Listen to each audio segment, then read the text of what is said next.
क्रिस्त में प्यारे भाई और बहनों, आज हमारा मनन का विषय है संत मार्कुस का सुसमाचार अध्याय 3 प्रसंग 31 से 35।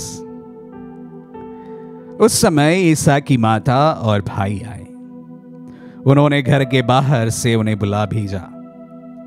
लोग ईसा के चारों ओर बैठे हुए थे। उन्होंने उनसे कहा, देखिए आपकी माता और आपके भाई बहनें बाहर हैं, वे आपको खोज रहे हैं। ईसा ने उत्तर दिया, कौन है मेरी माँ और कौन है मेरा भाई?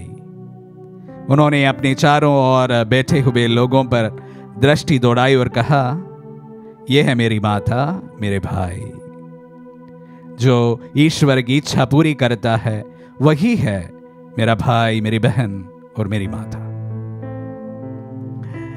अक्सर प्यारे भाई और बहनों, मैं मां मरियम के जीवनी के परिप्रेक्ष्य में इन वचनों को आप सबों के सामने साझा किया हूं। कुछ दिन पहले परिवार के परिप्रेक्ष्य में मैं आप सबों के साथ में मेरे मनन साझा किया था। उसी को आगे बढ़ाते हुए आज के वचनों को भी मैं आप सबों के साथ में बांटना चाहूंगा। हमने संत मार्कुस के सुसमाचार में, जब मैं पिछले बार आपके साथ में आया, अध्याय 3, 21 और 20 और 21 वचनों में सुना था कि प्रभु had gone out of mind। प्रभु अपने सुध बुध खो चुके हुए प्रतीत होता था। और उसके बाद में आज का जो पाठ है उसको मैं दोनों एक साथ रखते हुए विशेष रूप से आप सबों के साथ में कुछ बातें रखना चाहूंगा। मेरे ख्याल में मां मरियम को उस घटना का जिक्र आया जरूर होगा, क्योंकि प्रभु 30 साल के बाद घर से निकले हुए थे। कभी कभार वो शायद अपने घर आया जाया करते थे होंगे, और इस बीच में लगातार घर में आना संभव नहीं था। और मां भी जानती थी कि अपने पुत्र तो अभी हाथ से निकल गया है, लोगों के साथ में है, उठना बैठना सोना जागना सब कुछ उन्हीं के साथ में है। लेकिन सारी खबर मां मरियम तो तक पहुंचता ही होगा, और उस खबर के सिलसिले में यह खबर भी उनके कान पर आई होगी कि ऐसी कुछ घटना भी हुई है। शायद इसीलिए मां मरियम जल्द से जल्द अपने पुत्र को देखने के लिए आ जाती है अपने रिश्तेदारों के साथ में। और रिश्तेदार और मां मरियम वहां पर जब प्रभु को बुला भेजा, उन्होंने जो बात कही वो बात संत मार्कुस के सुसमाचार अध्याय 3 प्रसंग 20 और 21 में जो कही गई बातों से मिला जुला है। ये बात सुनने वाला यही समझेंगे कि he has gone out of mind। Maryam का बेटा जो है पागल हो गया है, क्योंकि अपनी मां अपने भाई बहनों के, भाई बहन का मतलब हो सकता है उनके कजिन्स, उनके सामने कहते हैं, क्या कहते हैं कि मेरी वचनों को सुनते हैं और उन पर चलते हैं, वही मेरे भाई, मेरी बहन और मेरी मां है। तो कोई भी ये निर्णय ले सकते, ये this man has gone out of his mind, ये व्यक्ति जो है थोड़ा सा पागल हो गया है। इसको यहां पर मैं छोड़ देता हूं, और एक और बात को इसके साथ में मैं लाना चाहूंगा। अक्सर हमारे ऊपर धर्मांतरण का दोष लगाते लोग, और कुछ लोग हमारे बीच में काफी एंथुसियाज्म के साथ में उनका यही एक सोच रहता है, सबको बपतिस्मा देना चाहिए, पिता पुत्र और पवित्र आत्मा के नाम पर बपतिस्मा, तो सभी लोगों की रक्षा होगी।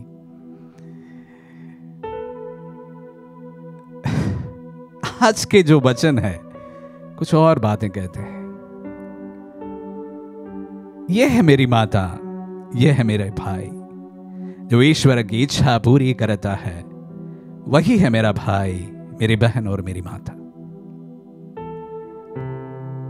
प्रभु अपना जो परिवार जो है, जो बहुत ही छोटा था, बहुत बड़ा बना लेता है। अपने परिवार के सीमित सदस्यों को ही नहीं, अपने परिवार का हिस्सा सभी लोगों को बनाते हैं। शर्त सिर्फ इतना है कि वो प्रभु के वचनों को सुने और उसका पालन करें। प्रभु का अनुयायी बनने के लिए शायद इतना ही काफी है। अगर प्रभु के घर का सदस्य बन सकता है प्रभु के वचनों को सुनने से और उनका पालन करने से, तो प्यारे भाई और बहनों, प्रभु के अनुयायी जो बनने के लिए सिर्फ उनके वचनों को सुनना काफी होगा, उसको अनुसरण करना काफी होगा।